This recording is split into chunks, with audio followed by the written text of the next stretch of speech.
Os fantasmas existem? Objetos que se movem, ruídos à noite, lamentos distantes. Seria obra dos vivos ou os mortos estão entre nós? Descubra agora ou tem medo da verdade.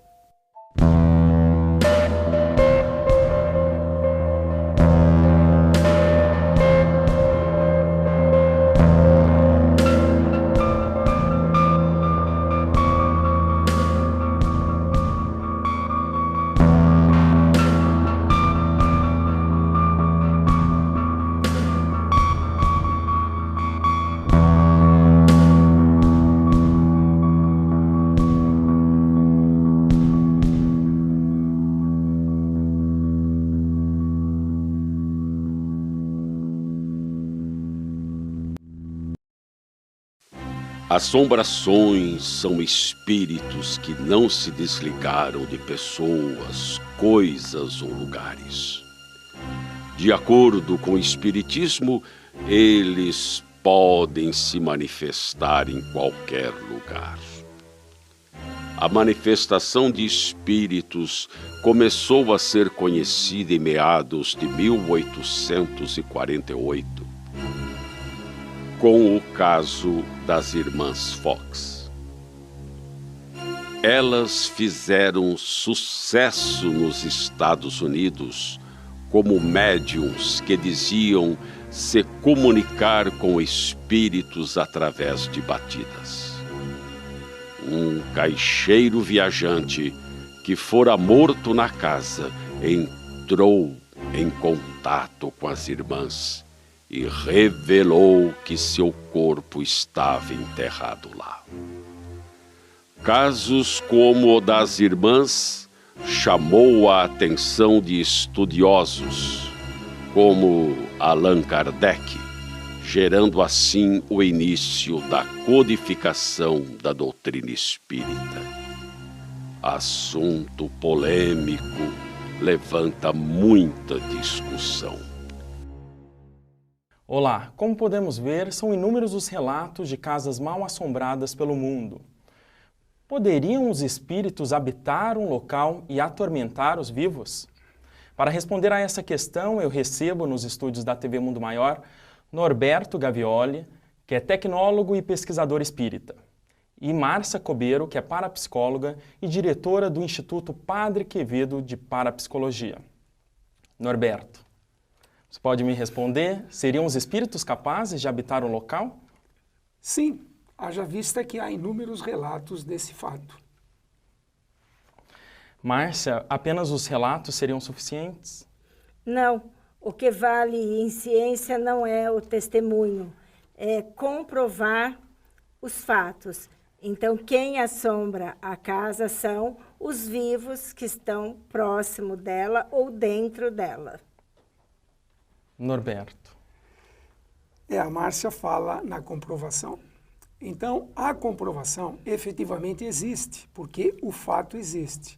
Então, nos casos de aparições, nos casos de movimentação de objetos, no caso de materialização de objetos, de onde surgem esses materiais? Como que eles, do nada, aparecem ali? Tem que haver uma força para que isso ocorra. E essa força é patrocinada e proporcionada por espíritos. Da mesma forma que, se eu pedir para você levantar a mão direita, Márcia, por favor, levante sua mão direita.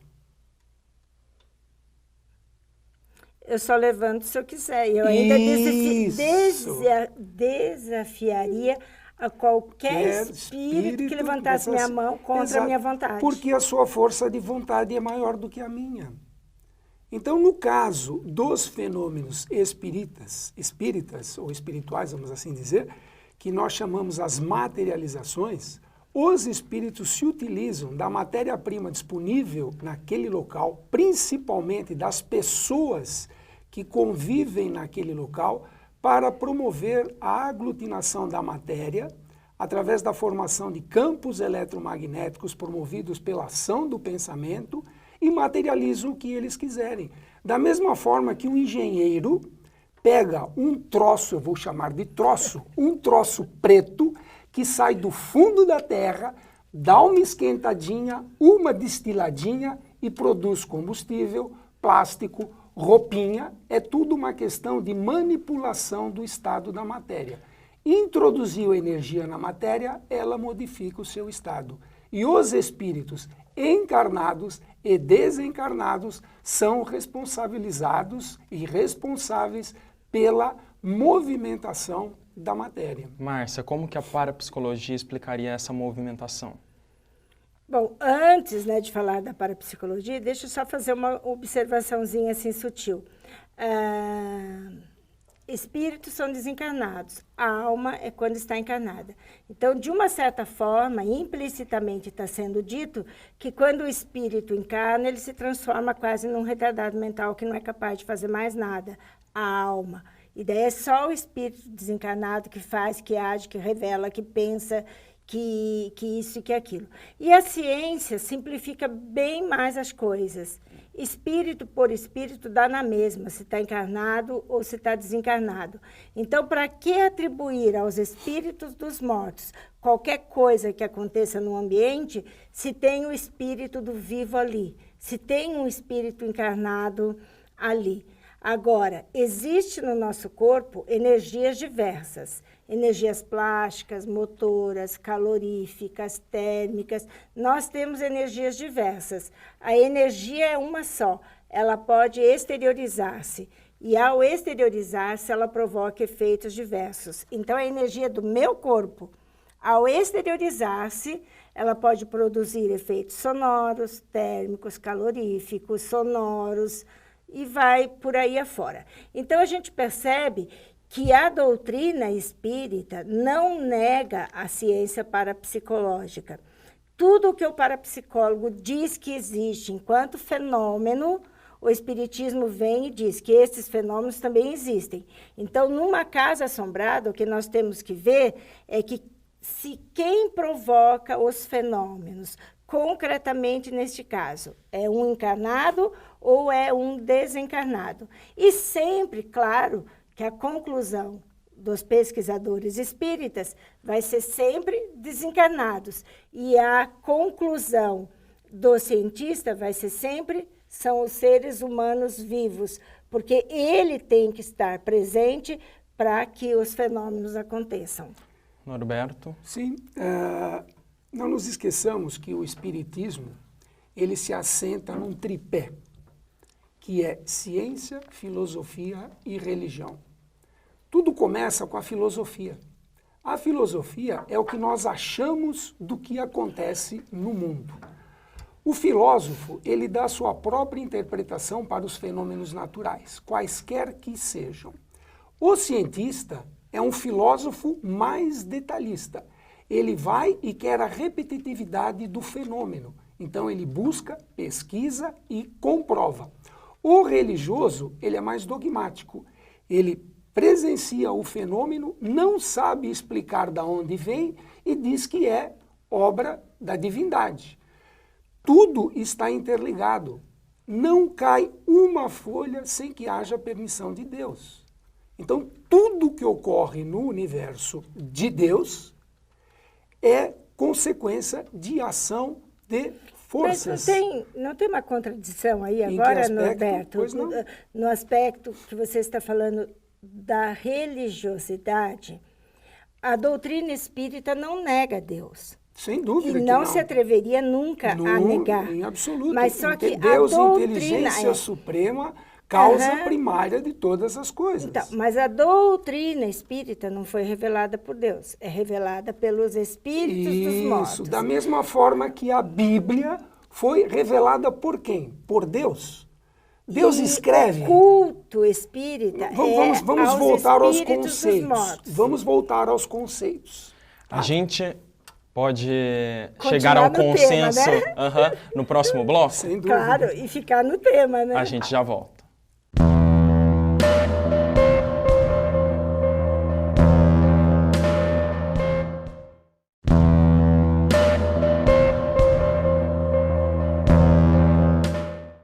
O que não faltam são relatos de lugares supostamente assombrados, casas que provocam calafrios, ruídos inexplicáveis e até aparições sinistras. Um dos casos mais famosos do Brasil é o do edifício Joelma, onde em 1974, em São Paulo, um incêndio matou 189 pessoas. Entre as vítimas, 13 corpos foram encontrados carbonizados e nunca puderam ser identificados. Estas pessoas foram enterradas juntas e, segundo o zelador do cemitério, gritos desesperados podem ser ouvidos, todos vindos do túmulo das vítimas. Os gritos só cessam quando alguém rega o túmulo. Olá, estamos de volta e no bloco anterior a Márcia deixou uma questão para o Norberto sobre a revelação da doutrina espírita não ter sido feita por Deus. Norberto, quer comentar alguma coisa a respeito? Sim. Da mesma forma que foi feita uma revelação a Moisés, quando ele subiu o monte e trouxe a pedra, ele trouxe 2 pedras com as leis. Como é que isso foi escrito? Não foi considerado um milagre? Então nós, espíritas, baseados no tripé, ciência, filosofia e religião, nós interpretamos os fenômenos naturais. Da mesma forma que Moisés desceu da montanha com a tábua e as leis escritas, os espíritos se utilizam dos encarnados para fazer os efeitos físicos. Moisés era um excelente médium de efeito físico, por isso que ele trouxe as revelações. Da mesma forma, fazendo uma comparação, nós tivemos Moisés e, fazendo uma equiparação, Chico Xavier, cada um no seu nível, que um trouxe uma revelação e o outro trouxe outro. E a doutrina dos espíritos foi escrita através de fenômeno de efeito físico. Ninguém pegou um lápis e escreveu a doutrina. A doutrina foi escrita através de um fenômeno de efeito físico. O lápis escrevia sozinho. Bom, não era sozinho porque o médium precisava segurar. Não. Você tem que, para quem quiser, estudem obras póstumas e vocês verão a cesta de bico. Havia a levitação de uma cesta. 2 médiuns doando energia suficiente para que aquela cesta se equilibrasse. Na cestinha, cesta de bico, foi fixado um lápis e o lápis escrevia aqui sozinho.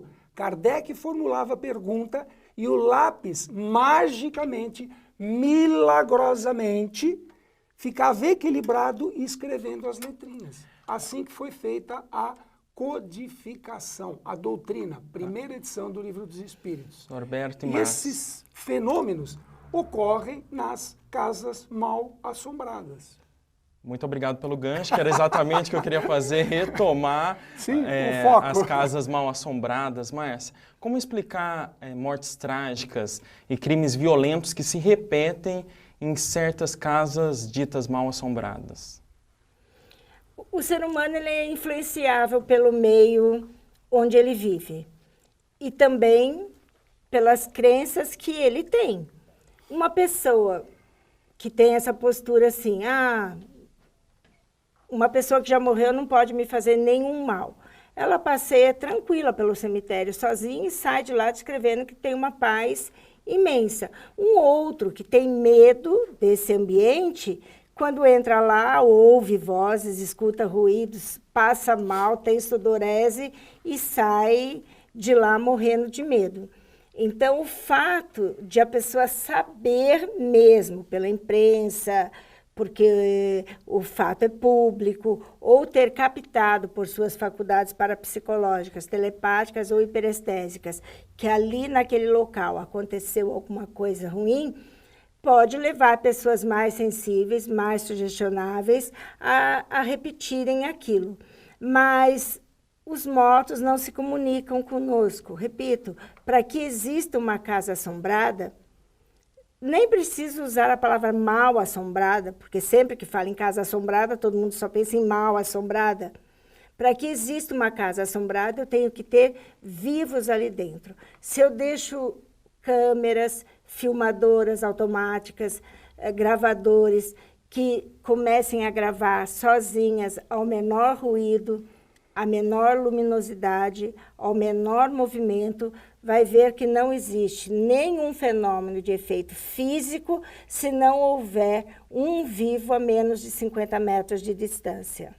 Norberto, como que o Espiritismo explicaria esses casos de mortes trágicas que se repetem no mesmo local? Antes de dar fazer essa sua resposta, eu vou aproveitar o gancho da Márcia com relação à proximidade das pessoas. Quando o ser está encarnado, ele tem matéria-prima dentro dele, que nós chamamos de ectoplasma, que está no núcleo, na composição das células. Esse material se desprende, é matéria física, e esse material é que é utilizado pelos espíritos para promover os fenômenos de efeitos físicos. Então, sempre há necessidade de um doador. Quando o indivíduo está encarnado, é mais fácil ele fazer essa doação. Os espíritos também podem se aproveitar dos elementos da natureza, que também são compostos por células e moléculas. Então, qualquer fenômeno de materialização, quer seja aparições, quer sejam escritas, há necessidade de um doador. Esse doador pode ser encarnado, pode ser um cachorrinho, pode ser um animalzinho, pode ser uma plantinha ou pode ser os próprios elementos da natureza, os minerais. Não nos esqueçamos que nós somos dos minerais. O sol joga energia para a terra, a plantinha faz a fotossíntese, a vaca come a plantinha, já virou carne. Como que o capim vira carne? E depois eu como o bife e viro um loiro alto e olhos azuis. Então a manipulação da matéria se dá da matéria primitiva. A matéria primitiva da Terra, materiais que aqui estão na Terra. Matéria reage com matéria. Campos elétricos negativos, elétron com elétron. Não se aproximam, estão próximos, se repelem. Então, para eu empurrar este copo, eu tenho que promover um fenômeno de efeito físico. A minha mão não entra no copo, eu não encosto no copo, eu tenho a sensação da força de reação que eu toquei no copo. O átomo do senhor Norberto não encostou no átomo do senhor copo. É proximidade, campos eletromagnéticos. Então, quando eu tenho capacidade de manipular esses campos, eu faço o que eu quiser com a matéria. Esses são os fenômenos de efeitos físicos, segundo a interpretação espírita. Baseada em quê? Na ciência. Matéria não penetra na matéria. As partículas são isoladas. Elas estão juntas e próximas através de campos eletromagnéticos. Agora, se o espírito desencarnado precisa da colaboração do vivo. É mais fácil ele manipular a matéria do vivo.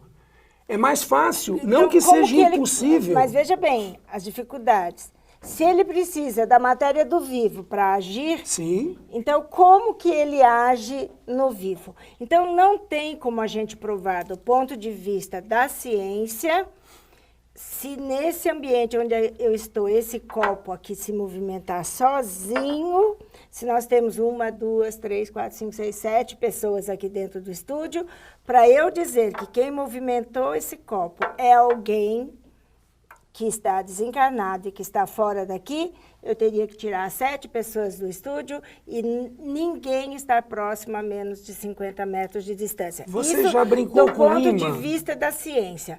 Agora, do ponto de vista da religião, o senhor que tem dito sempre que Deus é o princípio...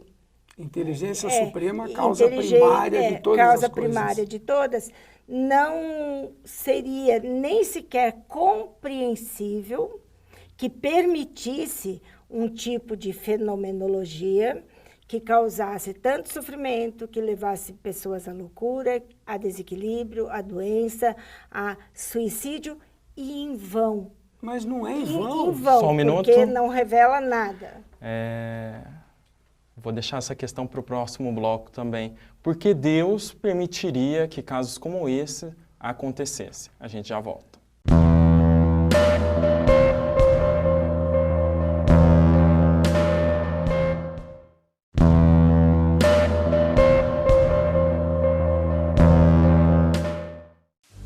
Também em São Paulo, na cidade de Paranapiacaba, uma senhora moradora do local afirma que vê e escuta espíritos de barões e trabalhadores antigos da ferrovia. No mesmo local, no século XIX, trens transportavam e velavam corpos em um vagão denominado vagão mortuário. Com a desativação e reforma do vagão, ele foi aberto para visitação de turistas. Durante essas visitas, coisas misteriosas aconteceram. Entre elas, a morte de um jovem em 1992.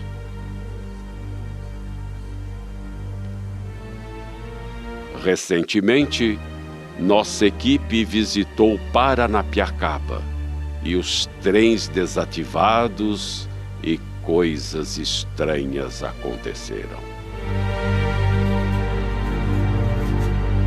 Então, como a gente estava fazendo a matéria aqui para o programa Mistérios, algo surpreendente que aconteceu aqui lá fora, depois se vocês conferem nas imagens, está um calor insuportável e no momento que a gente entrou aqui, a temperatura caiu bruscamente, sem explicação alguma.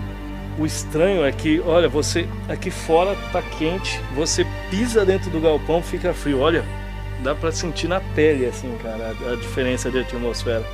Realmente é um dos lugares mais esquisitos e sinistros que eu já fui. A equipe aqui tá morrendo de medo aqui. Olha, realmente a sensação aqui é muito estranha. Já é a segunda vez que eu venho aqui, da outra vez foi normal, a gente não entrou nessa parte aqui que tinha esse trem. Hoje a gente teve a oportunidade de gravar aqui e é uma sensação muito estranha, fiquei arrepiado.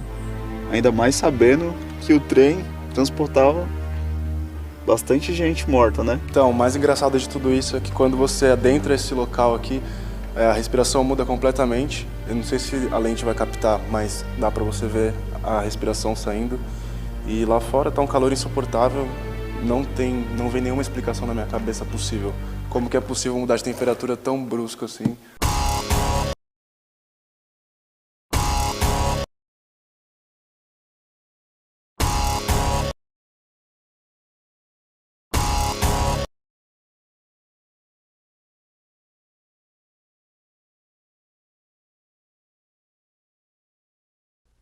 Olá, estamos de volta. E no bloco anterior, a Márcia deixou mais uma vez uma questão aí. Ela está bem, né?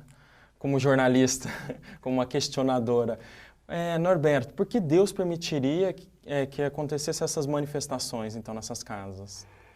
Deus permite tudo, porque tudo acontece no universo de Deus. Nós não podemos contestar os acontecimentos. Então, tudo é lícito. Tudo. Tudo que acontece, acontece. Quer seja uma criação mental, quer seja uma imaginação, quer seja uma ilusão. Precisamos analisar o fenômeno em si. À medida em que a ciência vai se desenvolvendo, ela vai criando mecanismos para ler os fenômenos da natureza. Então, o dia em que a ciência evoluir mais do que ela já está evoluída hoje, nós poderemos ter uma televisãozinha, uma câmera dessa, que vá filmar os vultos que estão aqui, os espíritos que estão aqui nos intuindo, nos inspirando, para que nós façamos esse programa da melhor forma possível.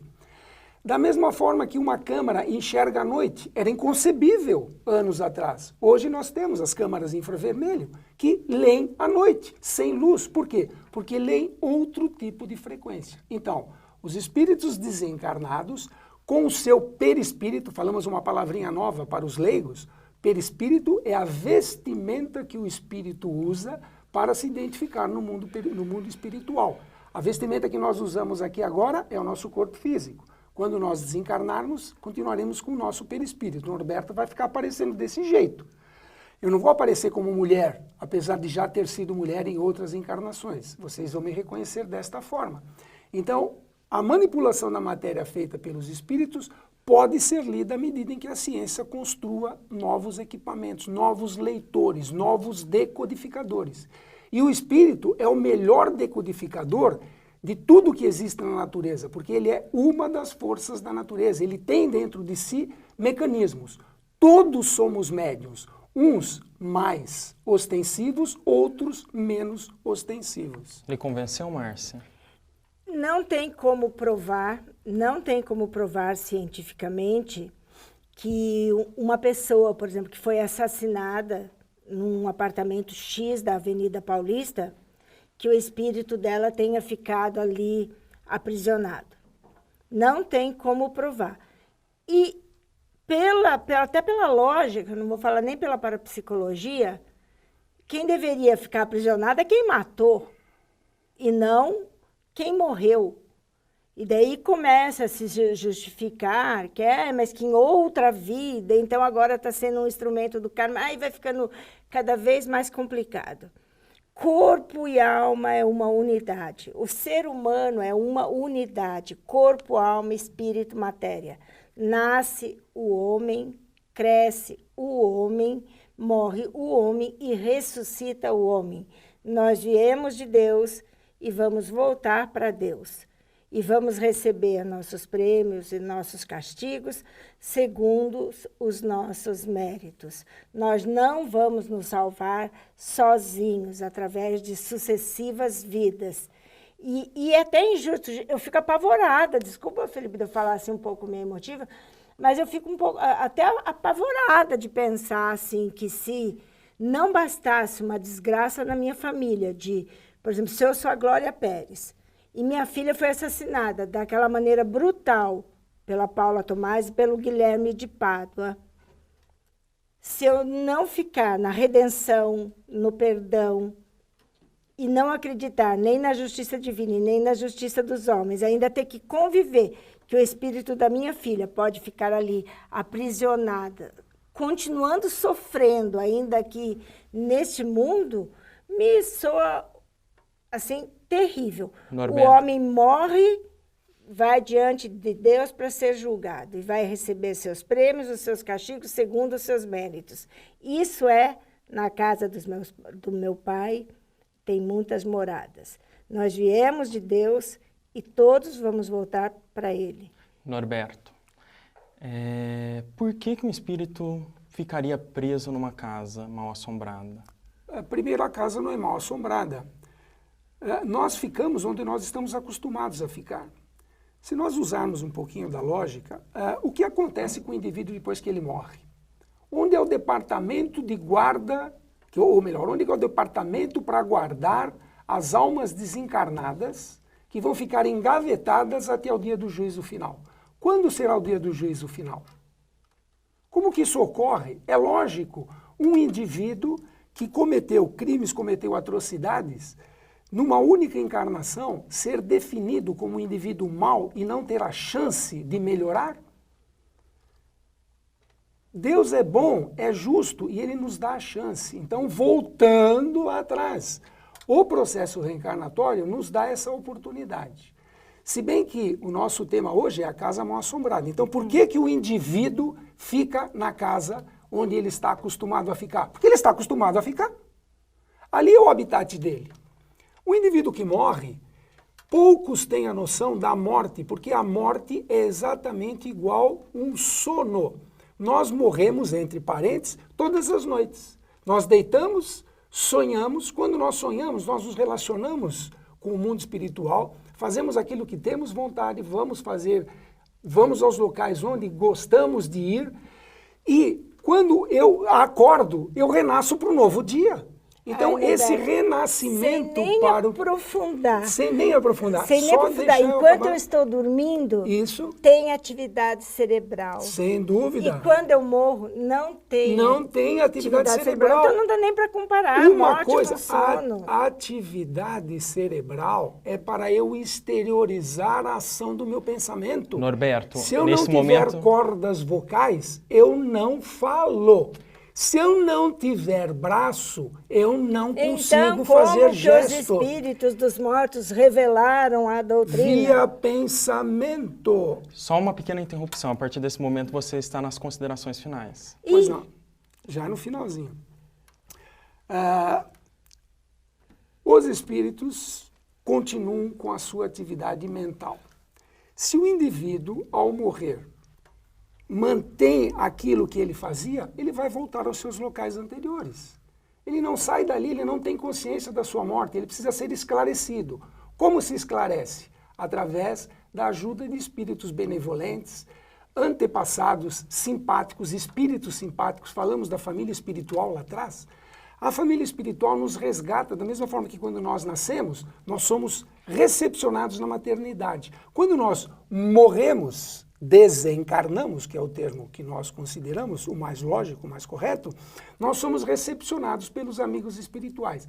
Aqueles que têm um amplo leque de bons amigos será recepcionado por bons amigos. Aqueles que têm um amplo leque de maus amigos será recepcionado pelos meus amigos. Aqueles que são inertes vão continuar lá, no seu lugarzinho, quietinho, tranquilo, até que um dia ele se conscientiza. Por isso que Jesus falou, pedi e obtereis. Então, quando eu peço algo, eu sou atendido em algo. Pedi, sintonizei aquilo que eu pedi. Quando sintonizei, alguém vai buzinar na minha orelha uma intuição. Finalizando. Para que eu possa executar aquilo que eu faço, que eu quero fazer. Márcia. Concluo repetindo o que eu já afirmei várias vezes. Não existe nenhum fenômeno de efeito físico, que são os que acontecem numa casa assombrada, se não tiver um vivo ali dentro. Você afasta os vivos da casa e os fenômenos param. E para que os fenômenos de efeitos físicos aconteçam, ainda é necessário que a pessoa tenha algum tipo de esgotamento, de desequilíbrio, algum problema de saúde, esteja passando algum momento difícil na vida dela. Quem assombra uma casa é um vivo. E se depois que eu morrer eu descobrir que a verdadeira doutrina é a espírita e tiver que ir a lugares onde eu estava acostumada ou ficar presa a um lugar onde eu estava acostumada, juro que eu vou escolher um lugar bem bom e bem gostoso e não vou ficar aterrorizando ninguém. Obrigado aos dois. E assim a gente termina este debate. E para você, as respostas foram convincentes? Eu quero saber a sua opinião pelo e-mail mistérios@tvmundomaior.com.br, pelo nosso Facebook também e nosso canal no YouTube. Grande abraço e até a próxima!